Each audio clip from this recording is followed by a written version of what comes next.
പുനലൂര് കുന്നിക്കോട് ആ ഭാഗത്തൊക്കെ നിങ്ങൾ നല്ല ഫേമസ് ആണ്.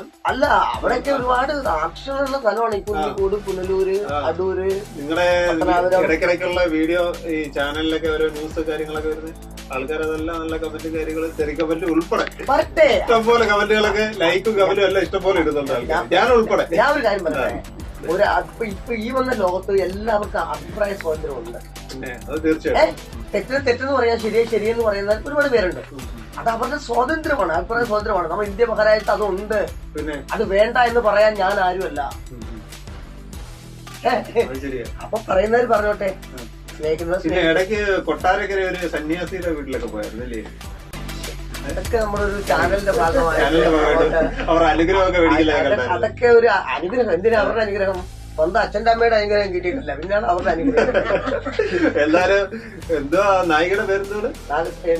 നാഗസ്തേന്ദ്രി അവരുടെ. അതൊക്കെ നമ്മുടെ ചാനലിന്റെ ഭാഗമായിട്ട് ഞാൻ പോയെന്നേ. കൊട്ടാരക്കരയിലെ നാഗസ്തേന്ദ്രി അമ്മ വന്ന് നിങ്ങളെ അനുഗ്രഹിക്കുന്ന, ഇങ്ങനെ കൈയൊക്കെ എടുത്ത് അനുഗ്രഹിക്കുന്നുണ്ടായിരുന്നു. അവരനുഗ്രഹിച്ചോട്ടെ, ആരനുഗ്രഹിച്ചാൽ ഞാൻ അനുഗ്രഹിക്കും. എങ്ങനെ ആരെങ്കിലും കൂടെ പോയതോ? ഞാൻ ചാനലിൽ പ്രാങ്ക് ചെയ്യാൻ പോയതാണ് സത്യത്തിൽ. അവരെ പ്രാങ്ക് വീഡിയോ എനിക്കുണ്ടായിരുന്നല്ലോ ഒരു ചാനലില്. അപ്പൊ അവിടെ ചെന്നപ്പോഴത്തേക്ക് പുള്ളിക്കാരിക്ക് എന്നെ അറിയാം. പിന്നെ പ്രാങ്ക് ആയിട്ട് കാര്യമില്ല. പിന്നെ അത് ഇന്റർവ്യൂ മോഡലാക്കി അങ്ങനെ ഇട്ടതേ ഉള്ളൂ. പിന്നെ പുതിയ താങ്കളുടെ പുതിയ വർക്ക് ഞാൻ ആൾറെഡി 4 സിനിമയിൽ അഭിനയിച്ചിട്ടുണ്ട്. എനിക്കറിയാം. മനോജ് കെ ജയന്റെ ചെറിയ വേഷങ്ങളാണ്. പക്ഷെ എനിക്ക് ഏറ്റവും സീരിയലിൽ ഒരുപാട് അഭിനയിച്ചു. പക്ഷെ എനിക്കിപ്പോഴും ഒരു വിഷമമുണ്ട് കേട്ടാ, ഭയങ്കരമായിട്ട് വിഷമമുണ്ട്. കാരണം നിങ്ങളുടെ ടീം, നിങ്ങളുടെ ക്രൂ എന്നെ വീട്ടിൽ വന്ന് വിളിച്ചപ്പോ എനിക്ക് വരാൻ പറ്റിയില്ല. കാരണം അല്ലാതെ നേരെ കാണാനും പറ്റില്ല,